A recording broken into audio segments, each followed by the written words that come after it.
Hey,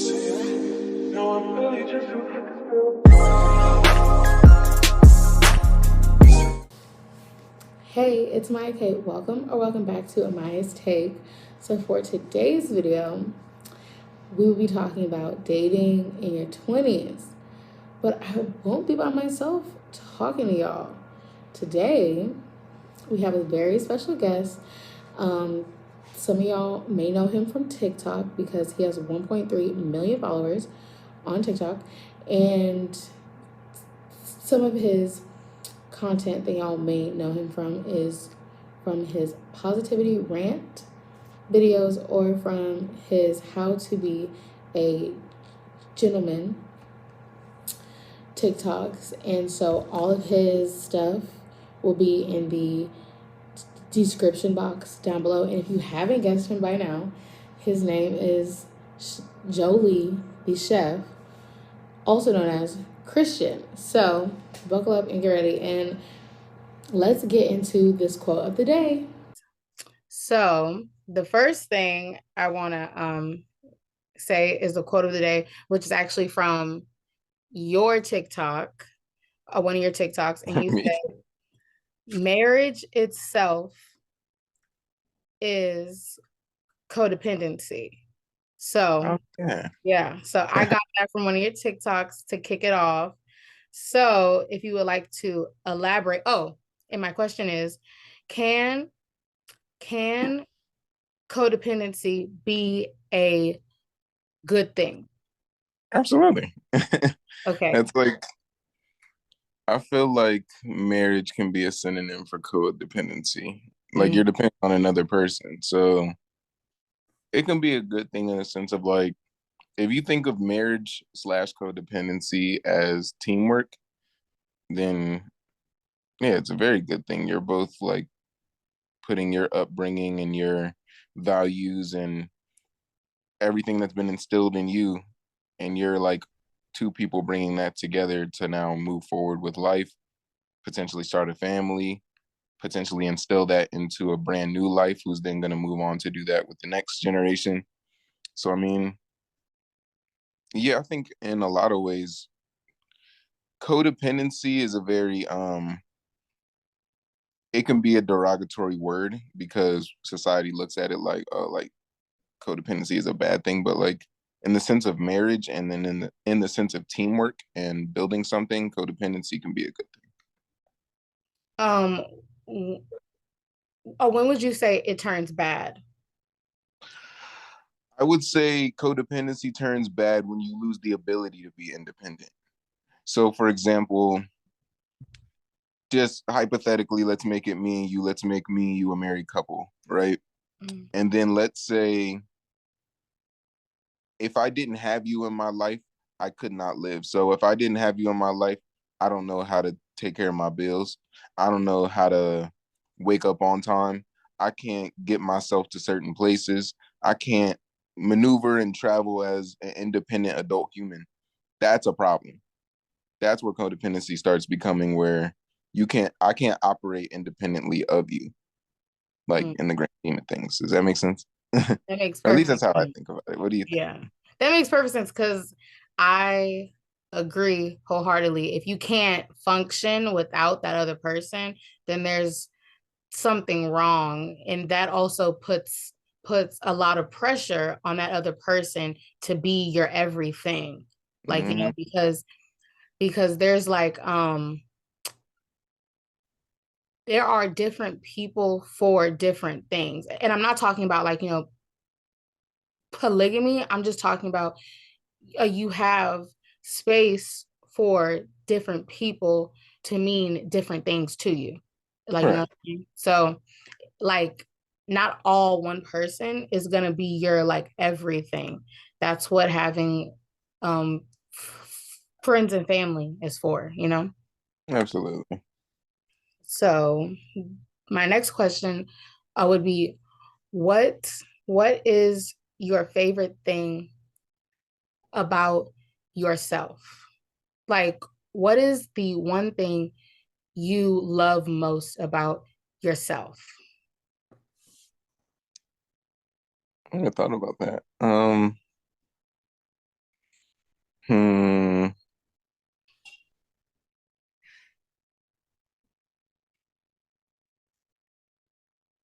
I think my ability to anticipate how others might feel before I speak is like a really big thing with me. And like the more I like experience, the older I get, and the more I like go out and just interact and whatnot, the more I see where like that's, I guess, a blessing to have, because like a lot of people don't have that, where people will just like speak without thinking, without like thinking about how others might feel, without having social cues or social awareness.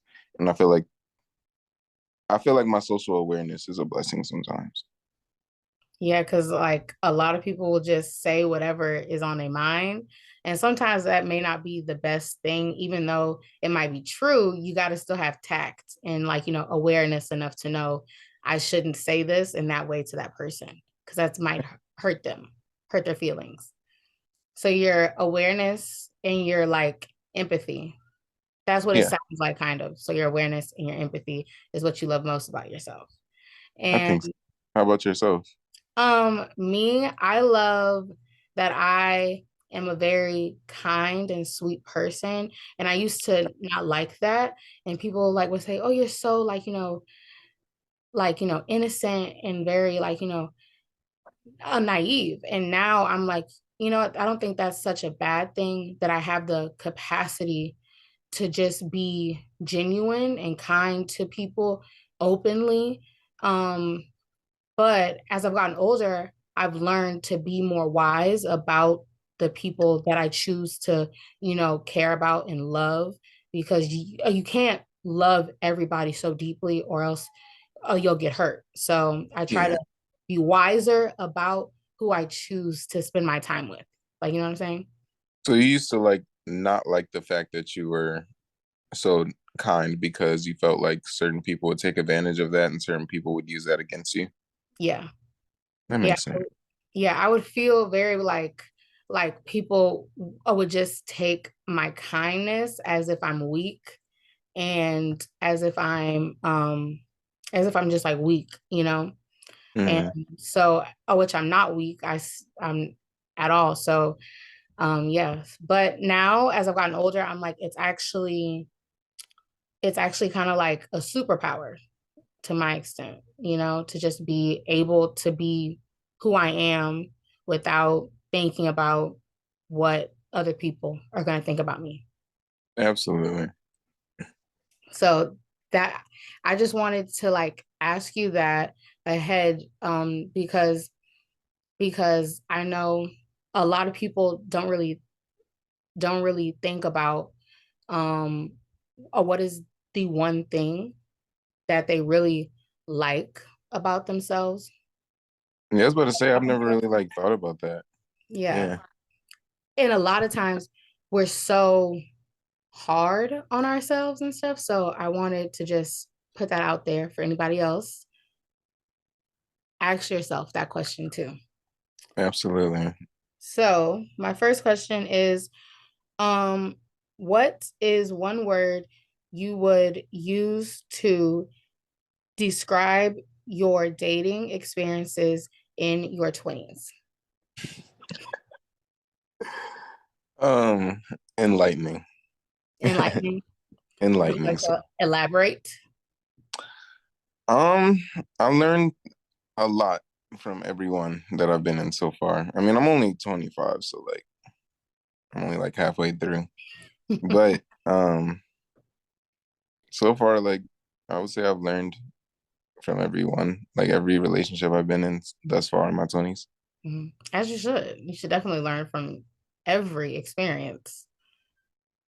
I would say my my one word to describe um mine would just be kind of like, I would say I'm very intentional about who I choose to spend my time with and stuff. Like, Okay, I yeah, like that. I would say intentional, and then just in general, from what I've seen, like my friends and just in different people, I would say hookup culture is definitely uh prevalent in your 20s? Right. Eh, I feel like hookup culture is more prevalent like in the early 20s though. Yeah. See, and that's where I'm at. I'm 22. Yeah. I'm still in the early 20s. It starts to like taper off once you like leave college. Okay. And it's like, I mean, don't get me wrong, it's still prevalent, it's still happens, Yeah. but it's not as like right there. Or at least for me, it was that way because like for me, I was on campus, so I was like at the school. So I was on campus and then I lived like right off campus. But everybody's like right there, so it's easy to like have just mad options at your disposal. They're like, come to my room, come to my Right. It's just room. like, yeah, you can send a quick text. Yeah, be like, what you doing? You up? That's the Mm. big one. So the next question I would say is, do you agree or or do you agree or disagree? I'm not sure I understand. Siri is doing too much. Yeah. Do you agree or disagree that our generation is connected, but also less connected now with social media and everything like that? Uh, like, do I feel like we're connected but less connected on Yeah. social media? So, Yeah. like, what do you mean? Like, okay. I would say people don't really have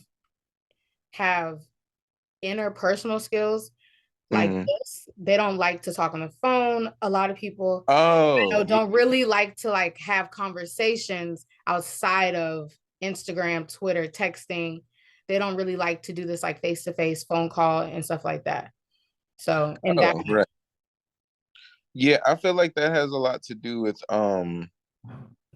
the attention span of people nowadays because of social media and because of just like media in general. Like people used to be able to go to like going to the movies used to be a huge thing, and mm, people could sit there for 2 to 3 hours and consume an entire movie. Could you imagine like asking a 14-year-old kid nowadays to consume a whole movie when there's TikTok and he can consume like 57 movies within the span of like 30 minutes? yeah, So I feel like the same thing applies to interaction and being social with people, where it's like, okay, I could spend 30, 45, an hour and a half, a full day with one person talking to this one person, or I could be on my phone and scroll and like talk to the world. yeah. So I feel like a lot of people kind of just operate like that.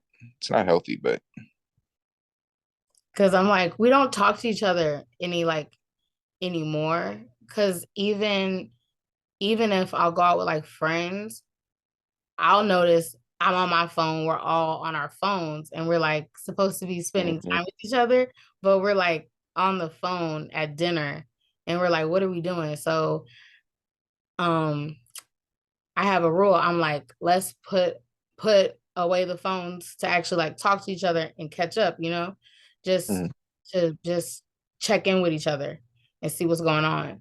Because I I feel like it's important to have emotional intimacy with your friends too, to keep it kind of like going. And so it's not just so surface level, even though you do have friends where it's just, hey, it's just like, hey, what's up? How you doing? And it's just very like, surface level. But then there are friends where it's like we're really cool and it's mhm. like let's chop it up, like let's talk about some stuff. So I think that's important too. Yeah. The next question would be, do you agree with this statement or disagree that some people date or seek partners to to escape being lonely? And is that dating just in general? Because Um, I mean, I don't know. Like, there's got to be some people that do it for that reason, but I mean, I don't want to.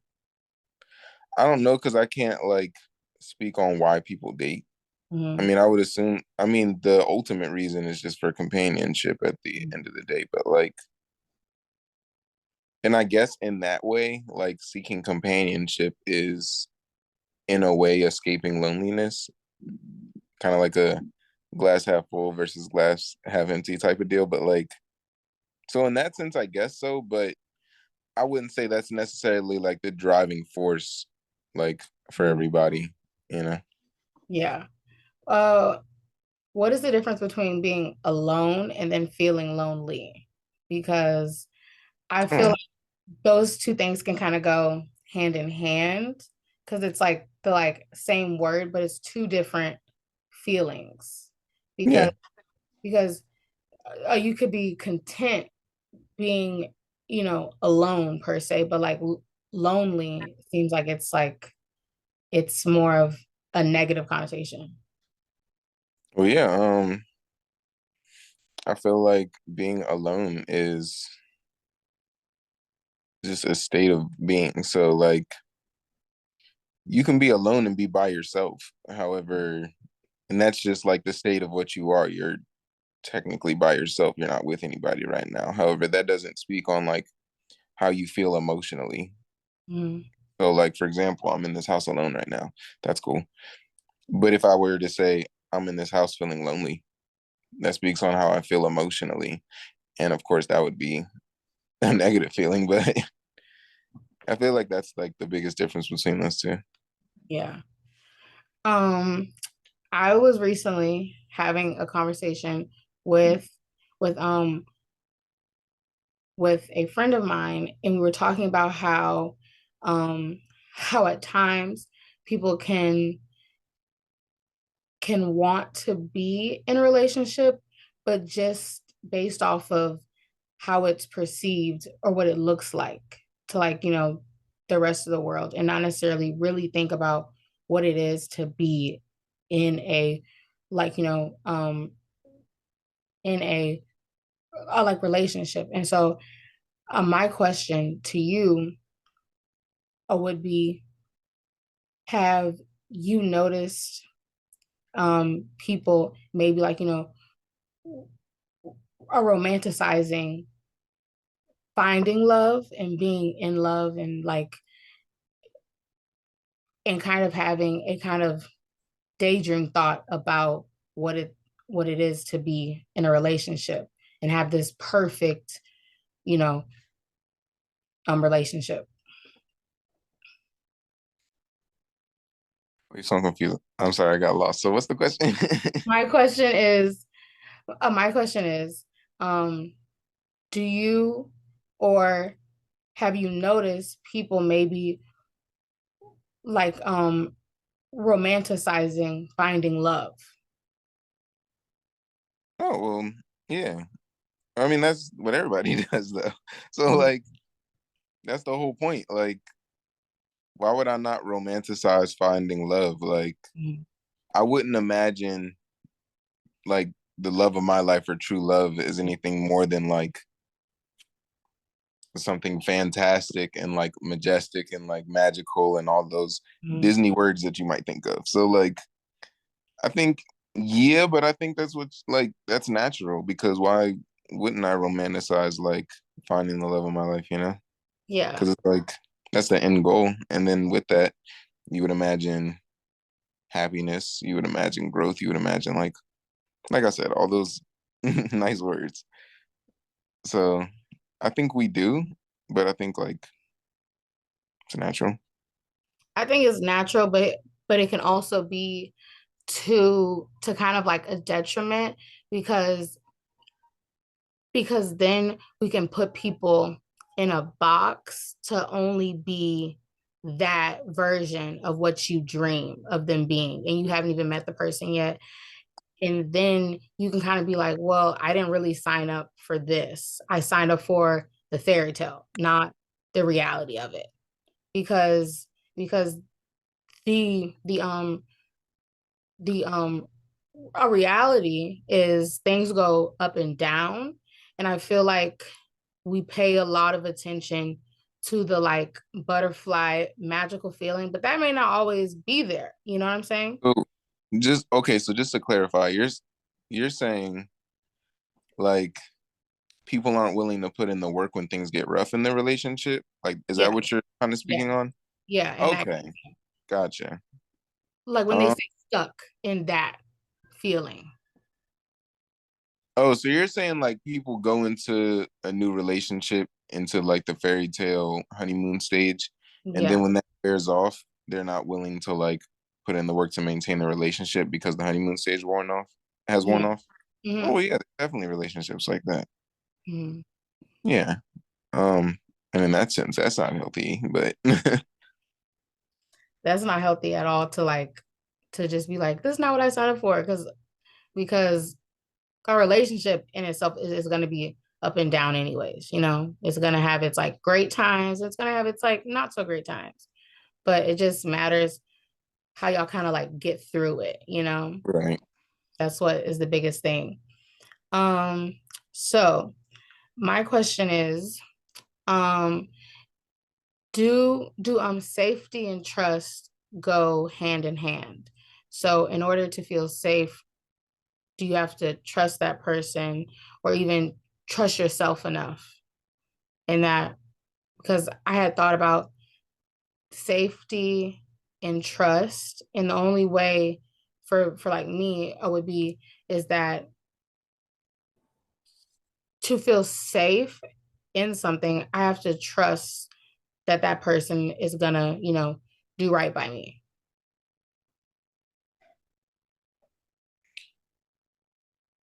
So like in what sense of the word like or what do you mean when you say the word safe? Or safe in what sense? Or do you mean like secure? Yeah, safe in a relationship and secure in that relationship, that that person is not going to intentionally cause harm to you, like emotional harm or yeah. Oh, so secure. Okay. Mhm. Yeah. I feel like trust and security go hand in hand. Like if I don't trust you, how would I feel secure in being solidified with you? Um, yeah, I feel like you can't have one without the other. You can't have security without trust, and you can't have trust without security, like reinforcing that trust. I agree.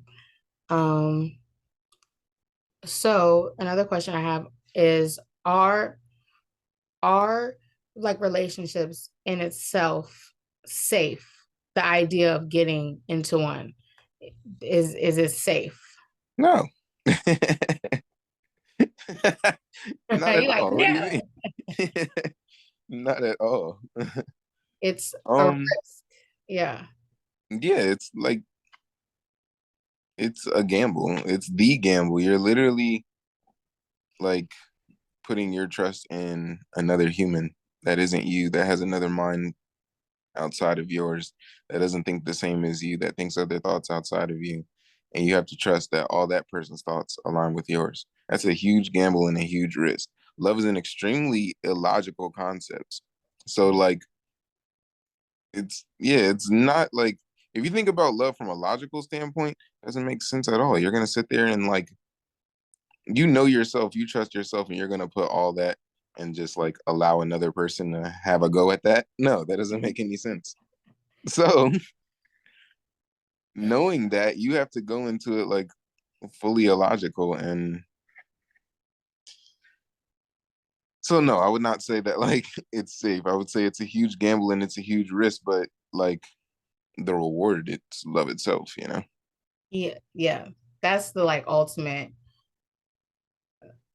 goal and reward, is to find love, a meaningful love that will last, Hmm. long term.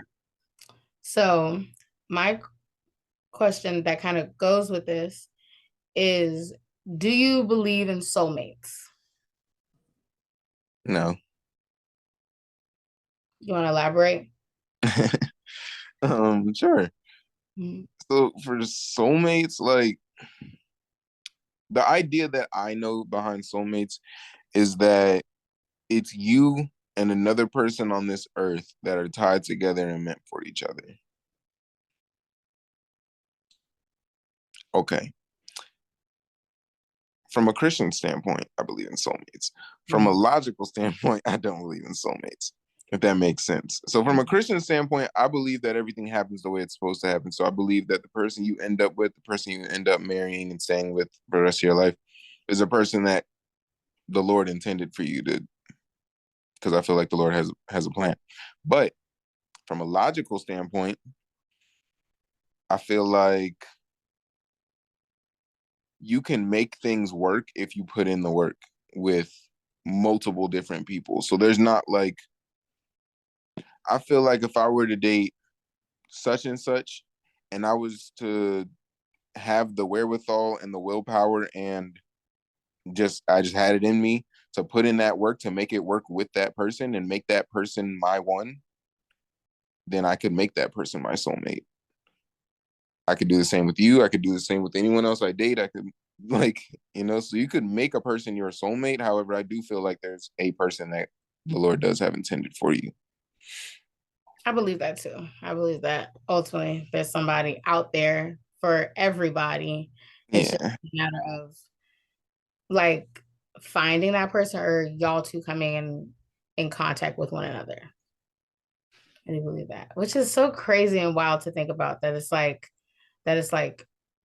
there's a person out here and you're just going through life. And then once you find that person or that person finds you, vice versa, whatever, it's like it'll like make sense. But here's why I want to like put out a warning and tell people to be careful about that, because like kind of like how you said earlier, a lot of people get caught up on this ideal of soulmates and they think of perfection. So they think about soulmates and they think, okay, bet this is going to be my perfect puzzle piece click match. And then we not going to have to put in no work. We just going to fit in like, we just going to fit together like white on rice. We going to fit together like mustard and ketchup on hot dogs, whatever. But they're not going to think they have to put in any work because they just think everything is supposed to just flow because we're such a perfect soulmate, soul tie match. Yeah. So now when something does come up, such kind of like how you were speaking on earlier, and it's like, oh, we're supposed to be perfect. Why, like, why do we have this discrepancy here? Why does this person think this way and I think this way? So now that whole like romanticized idea of like having a soulmate that you were speaking on earlier that they had in their head is kind of like not working out the way they thought it was going to. Now they're like, oh, maybe this isn't my soulmate. When it could have been if they would have put in the work. Yeah. Because So like, okay, I'll continue. Sorry. oh no, go ahead. No, anything worth having is gonna be work, Mm-hmm. you know? So that's what I had to say. But you continue. No, I was just gonna say, that's why I feel like I agree with the idea of soulmates because I do feel like there's a person that the Lord does have intended for everybody. However, I feel like don't get too caught up in the like in romanticizing the idea of a soulmate so much that like you think that this is going to be flawless. Just because it came from the Lord doesn't mean that it's flawless and you don't have to do any work to it. You know Yeah. what I mean?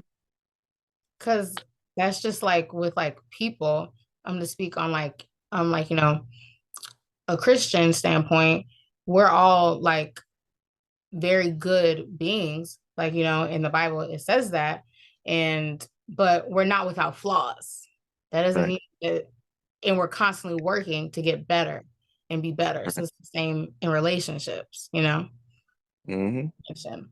So, um, so should should you go into a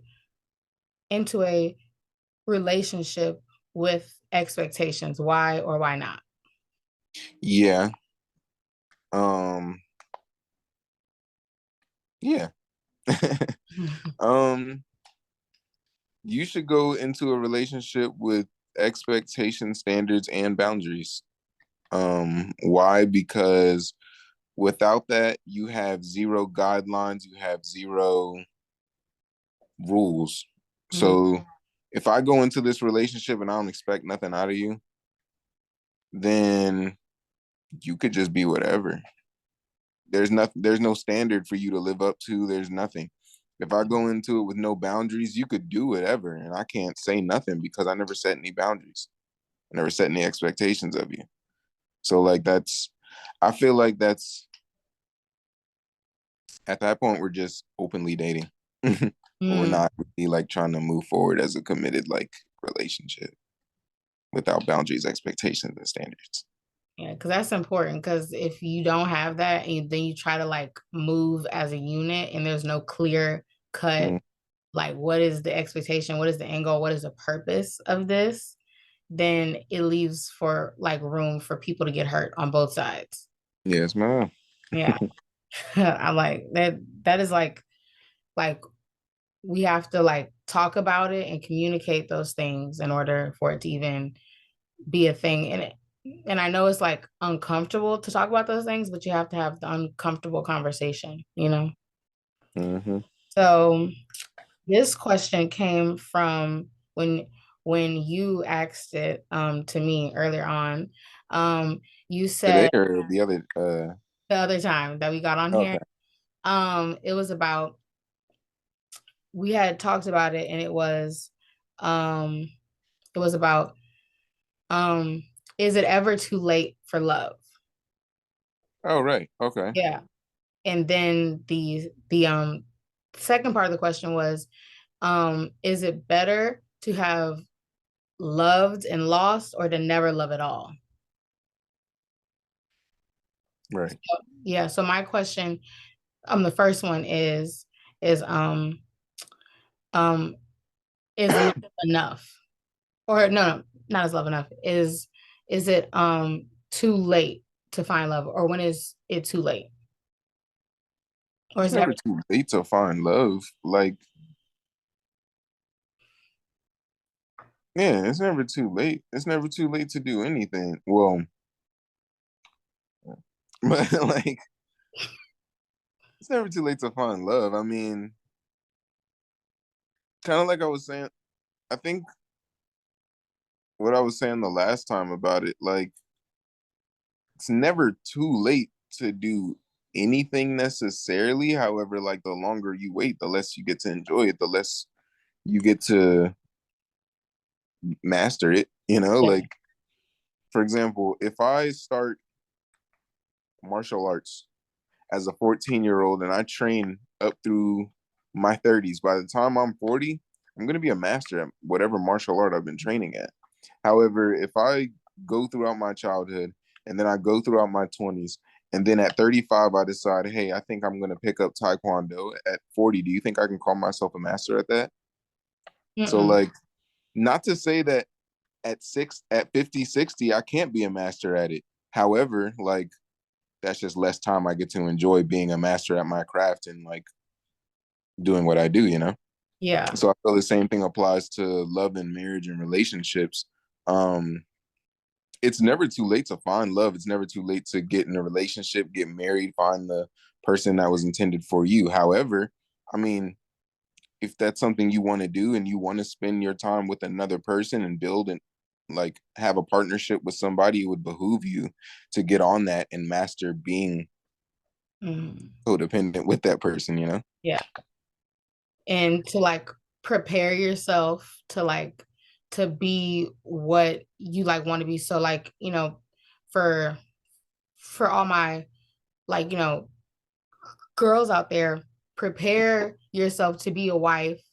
Do like wifely things just like within like yourself. So that means like have a clean like house, a clean home, like make sure stuff like you are operating in whatever your vision of a wife is. Yeah, Like, you know those what I'm things trying to just say? go into maintaining like being an independent adult or a functioning adult, Yeah, like being able to cook and clean and all that stuff. I feel like everybody should be able to do yeah, that regardless. But I yeah. feel like the values you have and how you interact socially should like reflect what you intend or the goal that you Hmm. have for the relationship. So if you intend on like being somebody's husband or being somebody's wife, you should operate as if like that's what you intend on being someday. So for example, like there's certain things I wouldn't do when I go out just because like at some point I want to be viewed as somebody's husband. And then at some point, like I don't want somebody to walk up to my wife and be like, man, your husband was wilding back in the day. Like he used to like because at some point I want to be somebody's husband, you know? Like I don't need like people embarrassing my wife because of stuff I did before she was my wife and things of that nature. Like so I operate based off that and I feel like that's important. And the second part of the question is it better to have loved and to lost or just to have never loved at all?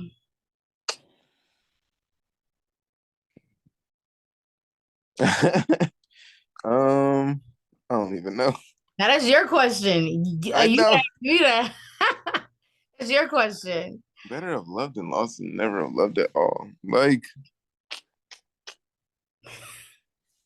that, but that's my thing. The point is to not lose it. Like Well, yeah, but like we can love multiple different people in different ways. it's better to have loved and lost because for one, you gain lessons and you gain experience so that you can use that in future relationships and use that to of course better yourself. And then two, it's better because heartbreak can just be a damn good motivation. Like in the gym and just to better yourself in general. And then for me, two heartbreaks ago, like not my last one, but the one before that, when I got out that relationship, I like weighed a lot more than I was comfortable with personally. And I had to like self-assess. And then on top of that, I was like back out on the market. So like I had to use that heartbreak as like fuel in the gym. Mm-hmm. He was like, I gotta get back out there. You like, I gotta Mm. think about it. I gotta be like, did I let myself go? Like, you're like, let's get this together, you I know, let myself for be yourself. sad for like 2 weeks and then I was in the gym every single day. That's good. That you like bounce back within like 2 weeks. That is resilience. So, Uh, Whoa, I did not bounce back. well, not bounce back, but like, you know what I mean? You got yourself up and you were like, I'm not gonna stay in the sadness, you know? Because that's like the like hardest thing is to keep going even when you're like upset and sad, you know? Well, that's the difference. I did stay in the sadness, but it Mm. was like fuel though. It was like Ah. I'm sad and I'm about to run until I'm not. Oh, okay. So you use it as like fuel to keep going, and you're like, I'm gonna be in this, but I'm going to like use it, Yeah. fuel me. See, Or like at least that's how it was for that time. see, I get sad, like I just be sad, and I just so see, I have to like think about it, like, no, we're not gonna be sad anymore. We have to now keep going forward. Like, be sad right now, but like let's push to do better. Right. You So gotta have that like inner motivation, you know. yeah, because I can't be sad. I'm one of the people I cry. Like I just like it's when I'm sad. I need to like get in the mindset of like we gotta work and keep going. So Right. the next question I have is does love have a time limit? Wait, I thought we did this one. It's recording now. Uh, Oh, we talked about it. Like, okay, so like does love have like a point where like, you know, love isn't enough in a relationship? oh, right. So like when is love not enough? Like the feeling of just loving Yeah. somebody not enough in a relationship? Yeah. Um, I feel like periodically you should have the ability to step back and look at your relationship from like an outward perspective. And I feel like the point where it gets to where just the feeling of loving somebody is not enough to keep you in that relationship is when you look at the relationship and notice that there's a lack of reciprocation. So if you look at that relationship and you see, yeah, we are not on the same page, not in this, and that's not to say that things are always going to be 50-50 or 100-100 or whatever and things of that nature. But if you look at your relationship and you're just like, yeah, like this person does not like I'm pouring way more into this and this person is just taking Yeah. from me, then yeah, love is not enough to keep you in that relationship. Then it's time to step back. And you're like, I gotta love myself more than I love this person and being in this relationship. Yeah. Yeah. Because it's nothing worse than like pouring so much into a person and then you lose yourself in the relationship to where it's like, negatively affecting you now. Absolutely. So the last question I have is faithfulness versus being a loyal, and this came from your TikTok about it. So I was wondering if you could elaborate on it. Yes. So I feel like there's a difference between being faithful and being loyal. I looked up the definition of those two words. Um, I don't remember, of course, the definition verbatim. However, the main difference that I gathered from the two dictionary definitions of those two words is that faith is more, it's less shakable. So loyalty is more situational. So I'm loyal to my country because I'm from there or I live there. I'm loyal to this football team because I'm from that city and everybody around me does that. I'm loyal to like these Maryland driving laws because I drive in Maryland. Mm-hmm. However, I'm faithful to the Lord. I feel like faith is more so, it's not always beneficial to you. So all of my loyalties are beneficial to me. I'm loyal to the laws in Maryland because not being loyal to the laws in Maryland would get me in jail in Maryland. I'm loyal to I'm loyal to my well, I don't have a landlord because I pay a mortgage, but I'm loyal to my bank because that's who has my money. Mm-hmm. If they didn't have my money, then I wouldn't be loyal to my bank. However, faith is more so I'm rocking with you regardless of what you do, regardless of whether or not you're benefiting me at the time. So you could be working on you. You could be, say you're, I know you're a nurse, you're in nursing school, say you're dating someone who is loyal to you is going to be loyal to you because, okay, of course, like you're my girlfriend, you're this, you're that, like I like you, this, you're pretty, okay, whatever. However, someone who's faithful to you is going to be nights where you can't talk and you have to focus on your nursing degree and you have to focus on trying to get to where you want to be and you have to focus on leveling up and they can't be your priority and nothing that you're doing is benefiting them and they still put you as number one and they're still faithful to you and they're still like, yeah, she has this going on and I'm going to still do all these things for her because I'm faithful to her. I feel like that's more faith based than loyalty based. I'm gonna stick beside him. That's what, Exactly. That's faith. that's faith. I'm gonna No, stick that's an beside exact him. example of faith. I'm gonna ride for him. Okay, Honestly, that is a perfect example of faith. That is faith. I'm gonna stick beside him because I thought about it in two different ways. One way when I first watched your TikTok, I thought of it kind of as in faithful as in marriage in a way, and then a loyalty in like a dating relationship.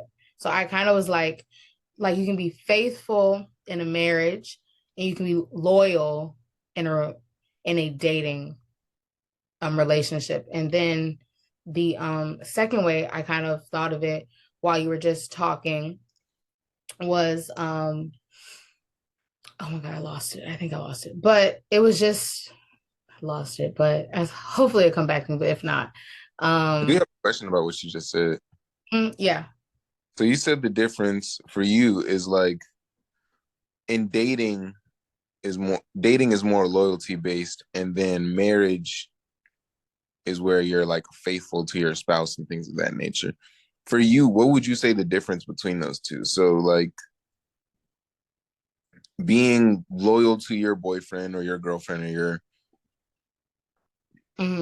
non-marital partner versus being faithful to your marital partner, what's the difference between those two actions? To me, being loyal in a dating sense would be okay. I rock for you until until until it compromises me spiritually, mentally, and emotionally to be with you in a dating way. And I think marriage is where we have gotten to a point to where I know you as a person enough to say, I trust you and I feel safe enough in this relationship to where I want to work with you through all these different pathways of life. Like, you know what I'm saying? Why wouldn't you want to do that I feel with like someone you made your boyfriend? I feel like dating is like we're together. We're like together, but there's still I feel like there's still There's like less tying you together. yeah, less time, and then also it's not as like safe as yet to be like, oh, I'm sticking beside him, because it's like that person could still leave, or they could still leave either way, is what I'm saying. But I feel like a marriage is more like no, we both rock for each other in that same way to There's me. more legal security. Hmm? There's more legal security in a Yeah, marriage. there's just like more security in that sense in my head than it is in a dating, like, um like relationship. But like maybe a discussion uh would, like, need to be had to feel as safe of being like, okay, like like I trust you, so now it's like we have to like work together in that sense of like uh of making me feel safe in that sense. And then not faithful as in like, cheating. I don't like, subscribe to that. I'm like, we just cut it off if you want to cheat. But Right. more so as in being like, I'm never going to leave, like, or I'm not gonna leave. To me, I would feel safer in a marriage, if that makes sense.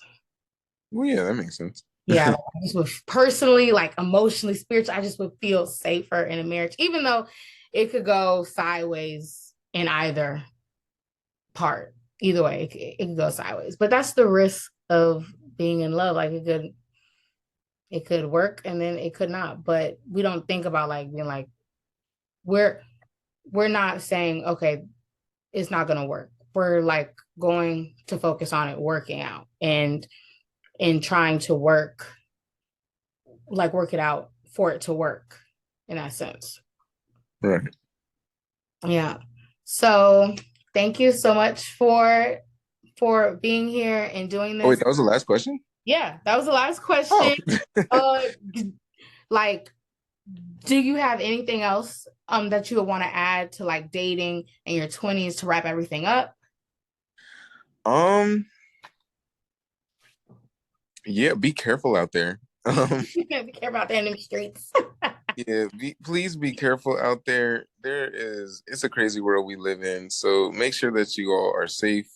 Make sure that you take the necessary precautions in the dating world when you're meeting people, when you're getting to know new people. Make sure that like you're not linking up with shady folks, especially because we've been talking about like dating in your 20s. So I'm talking specifically to the generation that likes to go out and be at lounges, clubs, bars, hookah lounges, all that stuff.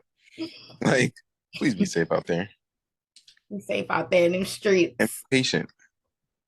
That part. I was just about to say, don't rush things Mm-hmm. because we can feel like we're on like a clock, a ticking clock. And like I know it doesn't always feel great to like to be single and you want to find that, like, love, but like don't rush it, because then you're going to like, settle for less than what you're worth, and nobody should ever do that. Mm. No, we always want the best. So thank you once again for being here. And uh where can they find you? Like your Instagram, TikTok, whatever. Like plug all of Oh, that. so you guys can follow me on Instagram at _Christian. That is in the cut spelled with a K _Christian, like the religion. You can find me on TikTok at chef_Jolie, and you can find me on YouTube at chef_Jolie. Follow him. He has really great Spelled content. spelled JOELY. Follow him, you guys. He has great content and he's very, very, very eloquent and awesome on TikTok and all of those. Thank you so much. So thank you for being here. Y'all already know what to do. Stay blessed and stay beautiful.